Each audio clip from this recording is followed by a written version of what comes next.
Greetings. इस video का topic है कि जब हमने अपने सारे अस्त्र शस्त्र निकाल लिए हों, सारे बाण यूज़ कर लिए हो, फिर भी किसी प्रॉब्लम में हम अटके हुए हैं तो उस समय क्या करना है। ओके। इसको थोड़ा सा इलाबरेट करते हैं। जैसे फॉर एग्जांपल आपका रिसेंटली ब्रेकअप हुआ है या फिर किसी ने आपको कुछ उल्टा बोल दिया है, रूडली बोल दिया है या कुछ हो गया और वो आपके दिमाग में घूमता जा रहा है घूमता जा रहा है। उस प्रॉब्लम में से सल्यूशन निकलने का सल्यूशन आपको मिल नहीं पा रहा है। उस टाइम पे आपने जितना जितना भी आपके पास डेटा है, जितना भी आपके पास इन्फॉर्मेशन है, उसके हिसाब से आपने सब कुछ ट्राई कर लिया है। मतलब कि जैसे कि आपने अपने फ्रेंड से बात कर लिया है ताकि आपका मन हल्का हो जाए। आपने चीज़ों को एक्सेप्ट करने की कोशिश की है। आपने सामने वाले पर्सन से बात करने की कोशिश की है कि जो भी डिफरेंसेस हैं वो सॉर्ट आउट हो जाएँ। या फिर आपने उसमें से निकलने के लिए अपना ध्यान को कहीं और फ़ोकस करने के लिए कोशिश किया है। लेकिन ये सब कुछ करने के बाद भी कुछ काम नहीं आ रहा है, कुछ भी नहीं हो रहा है, उस समय पे क्या करना चाहिए? इसको बताने के लिए एक डेमो है, शॉर्ट डेमो। मैं कुछ एक सेंटेंस बोलूँगी एंड मेरी रिक्वेस्ट है, आप कोशिश कीजिएगा कि उसमें ऑब्ज़र्व कीजिए कि आपको उसके जो भी सेंटेंस मैं बोल रही हूँ, उसके बाद आपको क्या क्या मतलब क्या आपके माइंड में चल रहा है। ओके। तो सेंटेंस है, it is not an apple but a mango. It is not an apple but a mango. अगर हिंदी में इसको कन्वर्ट करें तो ये सेब नहीं एक आम है। अम, शायद मोस्ट ऑफ द लोगों के दिमाग में आम की इमेज आ रही होगी। हमने क्या किया है, अब यहाँ पे रिप्लेसमेंट बस करना है। जो एप्पल है या जो सेब है उसको रख देना है वो प्रॉब्लम जो आप फेस कर रहे हो, और मैंगो की जगह पे रख देना है वो लॉन्ग टर्म विज़न जो भी आपकी है। ठीक है? तो हम सब किसी न किसी चीज़ से रिलेट करते हैं। जैसे मैं पर्सनली सबसे ज़्यादा रिलेट कर पाती हूँ खुले आसमान से।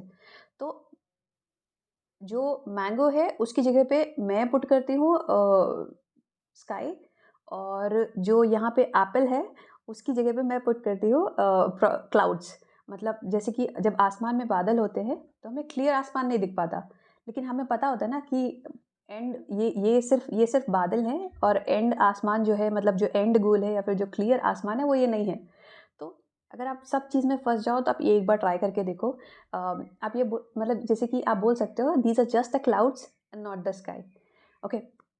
तो एक्चुअल में अगर आप देखोगे तो ये क्या हो रहा है, आप अपना फोकस शिफ्ट कर रहे हो क्लाउड से या फिर एप्पल से, सो कॉल्ड एप्पल से बल्कि एप्पल तो an apple a day keeps the doctor away, but still जो यहाँ पे एप्पल जो कि प्रॉब्लम्स का सिंबल है, आप उससे अपना ध्यान, अपना फोकस शिफ्ट कर रहे हो मैंगो की तरफ या फिर स्काई की तरफ या फिर अपने एंड गोल की तरफ।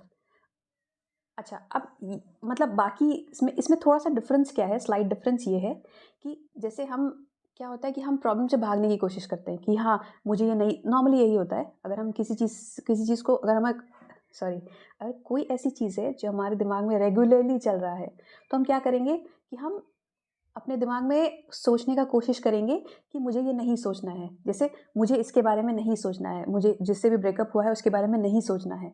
तो ऑटोमैटिकली अगर मतलब फॉर एग्ज़ाम्पल मैंने सोचा मुझे शाहरुख खान के बारे में नहीं सोचना है, तो दिमाग में आया क्या, शाहरुख खान। तो अनइंटेंशनली हम बार-बार वही सोचने की कोशिश कर रहे हैं जिससे हम भागना चाह रहे हैं। एक तो ये तरीका नहीं काम करता। प्लस अगर हम फ़ोकस शिफ्ट करने की कोशिश कर रहे हैं, जैसे मतलब मान लीजिए मेरा ब्रेकअप हुआ है एंड या इससे बड़ा थोड़ा प्रॉब्लम ले लेते हैं। मान लीजिए मेरी जो कंपनी है उसमें ले ऑफ होने वाला है और मुझे उसका डर लग रहा है कि हाँ, मुझे मेरा ले ऑफ होने वाला है। अब यहाँ से ध्यान हटाने के लिए मान लीजिए मैंने नई स्किल ग्राफ़िक डिज़ाइनिंग सीखना स्टार्ट किया। तो अगर ये जो डर है, मतलब ये आ कहाँ से रहा है, रिएक्शन मेरे डर से कनेक्ट हो रहा है, मेरे फ़ियर से कनेक्ट हो रहा है। अगर ये डर छोटा-मोटा है तो चल जाएगा, तब हम अपना फ़ोकस शिफ्ट कर सकते हैं। लेकिन अगर ये डर बड़ा है, सर्वाइवल को लेके है, मतलब जैसे जॉब जाना, ले ऑफ होना, ये मतलब बड़ी चीज़ होती है काफ़ी। तो अगर ये फ़ियर से ज़्यादा डायरेक्टली कनेक्ट हो रहा है, तो यहाँ पे फ़ोकस शिफ्ट करना पाना बहुत मुश्किल होगा या फिर नेक्स्ट टू इम्पॉसिबल होगा। मान लीजिए फॉर एग्ज़ाम्पल मेरे अंडर नहीं, मतलब मेरे ऊपर 5 लोगों की ज़िम्मेदारी है अपने घर की और मेरा ले ऑफ होने वाला है। तो ये ऑटोमैटिक है या फिर ये सबकॉन्शियस है कि मुझे उसके बारे में सोचना ही, मतलब मैं इससे ध्यान हटा ही नहीं सकती।